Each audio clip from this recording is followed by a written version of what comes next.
महज 24 घंटे के अंदर हिजबुल्लाह लड़ाकों ने इजरायली सेना पर ऐसा खूंखार और बेरहम हमला किया है कि इजरायल के प्रधानमंत्री नेतन्याहू और रक्षा मंत्री योव गैलेंट के होश फाख्ता हो गए हैं।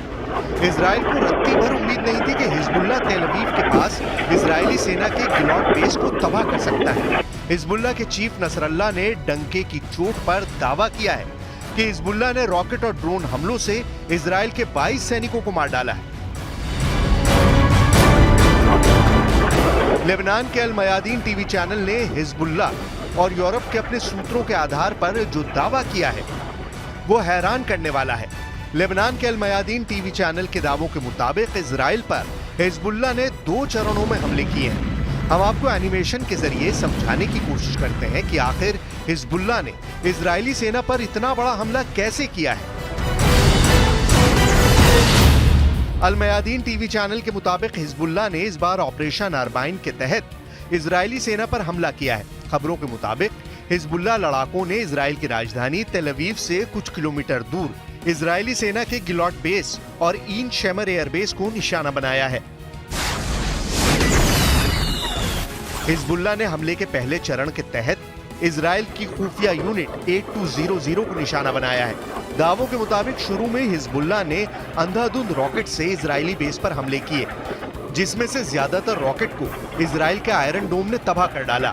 हिजबुल्लाह का दावा है कि ऐसा उसने जानबूझकर किया था ताकि आयरन डोम की प्रतिरोध की क्षमता को खत्म किया जा सके। इसके बाद हिजबुल्लाह ने इजरायल के गिलॉट बेस पर दूसरे चरण का खौफनाक हमला किया। हिजबुल्लाह ने अचानक सैकड़ों ड्रोन से इजरायली बेस पर हमले कर दिए। ड्रोन का हमला इतना तेज था कि गिलॉट बेस में बैठे इजरायल खुफिया यूनिट 8200 के सैनिकों को बचने का मौका तक नहीं मिला। अल मयादीन टीवी चैनल के मुताबिक हिजबुल्लाह के ड्रोन हमलों की वजह से इजरायल के 22 सैनिक मारे गए हैं, जबकि 74 इजरायली सैनिक बुरी तरह से जख्मी हैं।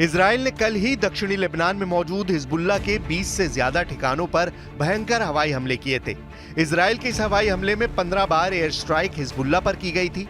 इजराइल ने इस हमले के बाद दावा किया था कि उसके हमले में दक्षिणी लेबनान में मौजूद हिजबुल्लाह का एक टॉप कमांडर मारा गया है। हैरानी की बात तो यह है कि इजराइल के इतने बड़े दावे के महज 10 घंटे बाद ही हिजबुल्लाह ने तेल अवीव के पास मौजूद इजरायली सैन्य ठिकानों को तबाह और बर्बाद कर डाला है। हिजबुल्लाह इस हमले को लेकर और क्या दावे कर रहा है, जरा ये भी जान लीजिए। हिजबुल्लाह का ऑपरेशन अरबाइन, मारे इजराइल के 22 सैनिक। हिजबुल्लाह के दावों के मुताबिक ऑपरेशन अरबाइन इजरायली सेना के लिए काल साबित हुआ है। दावों के मुताबिक हिजबुल्लाह ने महज एक ही हमले में इजराइल के 22 सैनिकों को जहां मारने का दावा किया है, तो वहीं 74 सैनिक घायल करने का भी दावा किया है। हिजबुल्लाह का दावा है कि उसने अपने टॉप कमांडर हज मोहसिन उर्फ फऊद शुकर की हत्या का बदला इजरायली सेना से ले लिया है। कमांडर फऊद शुकर को 30 जुलाई को बेरूत में एक मिसाइल हमले से इजराइल ने मार दिया था। हिजबुल्लाह चीफ नसरल्लाह के मुताबिक ऑपरेशन अरबाइन के तहत तेल अवीव से 40 किलोमीटर और लेबनान से 75 किलोमीटर दूर इजरायली सैन्य ठिकानों पर हिजबुल्लाह ने हमले किए हैं। हिजबुल्लाह ने इजरायल की खुफिया यूनिट 8200 को निशाना बनाया है, जो लगातार दक्षिणी लेबनान पर हमले कर रही थी। इजरायली सेना भी मान चुकी है कि महज 12 घंटे के अंदर लेबनान की तरफ से हिजबुल्लाह ने 30 रॉकेट दागे हैं। हिजबुल्लाह के रॉकेट्स ने अल जलील पैनहैंडल को निशाना बनाया है। पिछले कुछ घंटों में हिजबुल्लाह ने उत्तरी इजराइल पर 60 से ज्यादा रॉकेट दागे हैं। इजरायली सेना दक्षिणी लेबनान में हिजबुल्लाह पर हमले कर रही है। इजरायली सेना के मुताबिक उसने हिजबुल्लाह के ज़ैब्किन कलेले के बाहरी इलाके रशाया अल फकर और येटर पर हवाई हमले किए हैं, जबकि एक इजरायली टैंक ने कफर चौबा अल खियाम पर भयंकर हमले किए हैं। इसके अलावा इजरायली सेना ने अल वजानी पर भी हमले किए हैं। לפנות בוקר אנחנו זיהינו היערכות של חיזבאללה לתקוף את ישראל. בעצה אחת עם שר הביטחון והרמטכ"ל, הנחינו את צה"ל לפעול באופן יזום להסיר את האיום. צה"ל פועל מאז בעוצמה לסכל את האיומים. הוא חיסל אלפי רקטות שכוונו לצפון הארץ, הוא מסכל גם איומים רבים אחרים, פועל בעוצמה גדולה, הן בהגנה והן בהתקפה. हिजबुल्लाह को कमजोर समझना शायद इजरायली सेना की सबसे बड़ी भूल साबित हो चुकी है।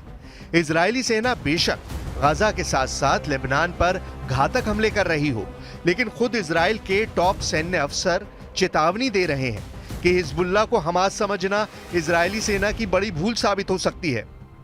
हम आपको इजराइल के Israeli reserve major general Yitzhak Brik के बयान और चेतावनी दिखाते हैं, जिसमें वो साफ साफ संकेत दे रहे हैं कि हिजबुल्लाह के सफाए के चक्कर में कहीं इजराइल का ही सफाया ना हो जाए।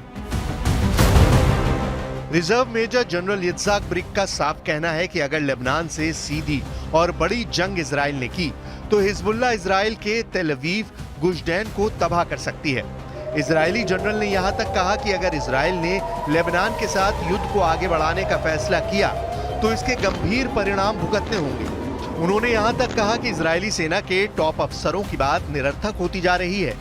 इजरायली चैनल 12 के साथ एक इंटरव्यू में इजरायली जनरल ब्रिक ने यहां तक कह दिया कि हिजबुल्लाह पर हमले का झूठा प्रचार बंद करें, क्योंकि इजरायली सेना काफी छोटी है। इजरायली सेना के पास सिर्फ 6 डिवीजन है जो हमास तक को खत्म नहीं कर सकती है। ऐसे हालात में लेबनान में हिजबुल्लाह से सीधी जंग इजरायली सेना की 6 डिवीजन नहीं कर पाएगी और लेबनान युद्ध इजराइल के वजूद पर बहुत भारी पड़ सकता है। इजरायली जनरल यित्ज़हाक ब्रिक खुल्लम खुल्ला इजरायली टीवी चैनल पर इजरायली सेना को कटघरे में खड़ा कर रहे हैं। इसके पीछे की सबसे बड़ी वजह है हिजबुल्लाह की जबरदस्त सैन्य क्षमता। इजरायली सेना खुद मानती है कि हिजबुल्लाह के पास 45,000 लड़ाके हैं, जिसमें से 20,000 सक्रिय रहते हैं और 25,000 रिजर्व में हैं। हमास के विपरीत हिजबुल्लाह के पास शक्तिशाली मिसाइलें और रॉकेटों की सीरीज मौजूद है, जिनकी संख्या वॉशिंगटन में मौजूद वॉर एक्सपर्ट्स के मुताबिक 2 लाख तक है।